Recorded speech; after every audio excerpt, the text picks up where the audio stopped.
আমি অনেক দিন পর একটা লং ভিডিও নিয়ে এসেছি। আজকের ভিডিওটা অনেক ধামাকাদার হতে চলেছে। সবার আগে যারা যারা আমার চ্যানেলে নতুন আছো তারা আগেই সাবস্ক্রাইব করে নাও, আর তারপরে চলো পুরো ভিডিওটা শুরু করা যাক। আজকে আমার ভাইপোর বার্থডেটা ছিল অনেক দিন আগেই, তো আজকে সেলিব্রেশন হবে। বৃহস্পতিবার ছিল তাই নিরামিষ ছিল বলে সেলিব্রেশন হয়নি। আর এদিকে মা করছে রান্না, চলো তোমাদের সাথে শেয়ার করি। তো মা এখানে সকাল থেকে রান্না করতে লেগে পড়েছে, কারণ অনেকগুলো রান্না হবে, কারণ আসবে আমাদের বাড়িতে দুজন অতিথি। তাই এদিকে মা এক এক করে সব রান্না করছে। রান্নাঘরের অবস্থা খুব একটা ভালো না। তো মা এদিকে পায়েস করতে শুরু করে দিয়েছে। আরও অনেক কিছু রান্না হবে, সেটা পরে মায়ের কাছ থেকে জেনে নেব। আপাতত পায়েসটাই দেখাচ্ছি তোমাদেরকে। তো দেখতেই পাচ্ছ পায়েস অলরেডি ফুটতে শুরু করে দিয়েছে। আর এদিকে অনেক রকমের ভাজাভুজি কাটা রয়েছে, দেখা যাক মা কি কি রান্না করে, পরে দেখাচ্ছি। কড়াই এদিকে বসিয়ে দিয়েছে, মা এখন ভাজার জন্য সব কিছু রেডি করছে। চলো পুরো ভিডিওটা তোমাদেরকে দেখাই। মা রান্না করতে করতে এদিকে দেখছি ভাইপো আর দাদা স্কুটি করে চলে আসলো। আসলে আমাদের বাড়িতে দাদা বৌদি থাকে না, ওরা থাকে অন্য জায়গাতে। তো দেখো স্কুটি করে রেনকোট পরে বৃষ্টিতে ভিজতে ভিজতে আমাদের বাড়িতে চলে আসলো। আর বৃষ্টি বেলায় বৌদিকে নিয়ে আসতে পারিনি, তাই বৌদি গাড়ি করে আসছে। আর ওই দিন এত বৃষ্টি হচ্ছিল যে বলে বোঝানো যাবে না। আর বাচ্চারা মানে তো সারপ্রাইজ পেতে কে না পছন্দ করে।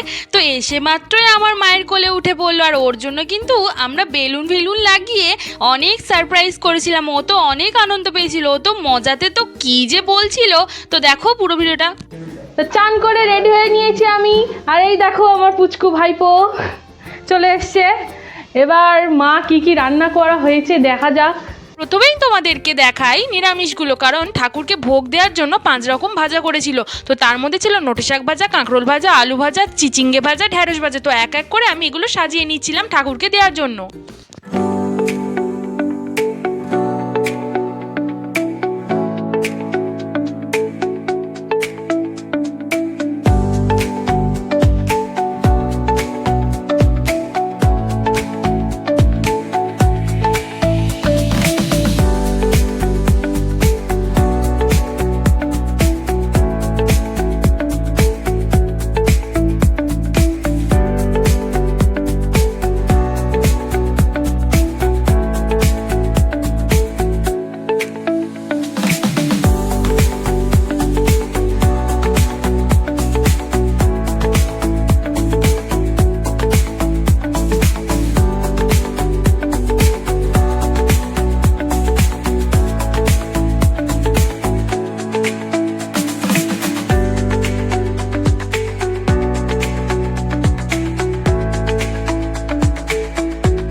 ঠাকুরকে ভোগ দেওয়া কমপ্লিট হওয়ার পর দেখতে পেলাম যে বৌদি কেক নিয়ে অলরেডি চলে এসছে আমাদের বাড়িতে।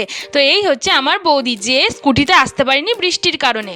একদিকে রান্না করছে আর বৌদি একদিকে মাছ মাংসগুলো ধুয়ে নিচ্ছে।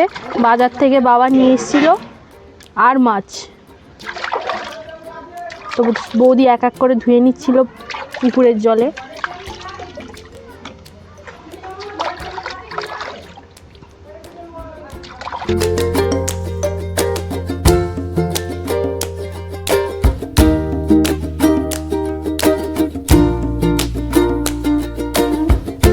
একদিকে তো মা সকাল থেকেই সব কিছু কেটে গুছিয়ে রেখে দিয়েছিল। এই ধরো চিকেনের জন্য আলু, পেঁয়াজ, আদা, রসুন সব কিছুই রেডি করা হয়ে গেছিলো, শুধু রান্না করার পালা। আর একদিকে দেখো ভাত তো অলরেডি হয়েই গেছে।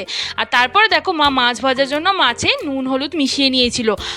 তারপরে এক এক করে মাছগুলো মা ভেজে নেবে। আর হ্যাঁ, মা কিন্তু এই সব রান্নাগুলো একার হাতেই করছিল, আমি একটু একটু করে হেল্প করছিলাম। তারপর বৌদি তো এসে মাছ মাংস এগুলো সব ধুয়েই দিল, সবাই মিলেই করছিলাম। তারপরে দেখো তেল গরম হওয়ার পর মা মাছগুলোকে ছেড়ে দিল। মাছ খেতে কিন্তু আমার খুব একটা ভালো লাগে না, কিন্তু বাড়িতে যেহেতু অতিথি আসছে তো ওদের জন্য তো মাছ রান্না করতেই হতো। মাছের ঝোল রেডি, আর একদিকে ছিল চচ্চড়ি রান্না। তো চচ্চড়ি খেতে আমার খুব ভালো লাগে। মা তো সকাল থেকে রান্না করেই যাচ্ছে। কত বাকি আর রান্না মা? এই মাংসটা হলে হয়ে যায়। তো মাংসটা হলেই হয়ে যাবে রান্না।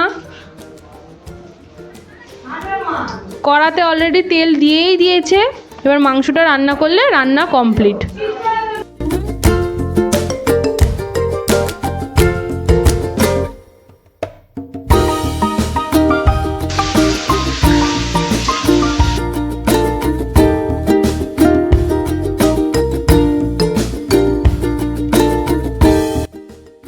একদিকে তো মায়ের রান্না কমপ্লিট হয়েই গেছে, আর একদিকে দেখো আমি না বেলুন সাজিয়ে দিয়েছিলাম। আর দেখো ভিডিওটা কিন্তু অনেক দিন আগেই নিয়েছিলাম, আমি সবে এডিট করতে বসলাম, টাইমই পাচ্ছিলাম না। তারপর ভাইপোকে আশীর্বাদের জন্য সব কিছু রেডি করে দিলাম, আমরা সবাই এক এক করে ওকে আশীর্বাদ করেছিলাম। আর তারপর দেখো থালাতে মাংস মাছ এইগুলো অ্যাড করা হয়েছিল, ঠাকুরকে দেওয়ার সময় কিন্তু নিরামিষই ছিল। আর দেখো তারপরে বার্থডে সেলিব্রেশনের জন্য ওকে বসিয়ে দিয়েছি, আর আমার ভাইপোকে দেখো কীরকম বাদরের মতো মুখটা করছিল। আর হ্যাঁ, আমি তো বলতে ভুলেই গেছি, তোমরা কে কে আমার ভিডিও পছন্দ করছো অবশ্যই কিন্তু কমেন্ট করে জানিও। আর হ্যাঁ, আমাকে একটা সাবস্ক্রাইব করে আমার পাশে থেকো, তাহলে আমি নেক্সট ভিডিও অনেক ভালো করে বানাবো। আর একটা লাইকও করে যেও। আর আজ এইটুকু, ততক্ষণ তোমরা আমার চ্যানেলটাকে সাবস্ক্রাইব করে নিও। হ্যাপি থাকো, বাই বাই।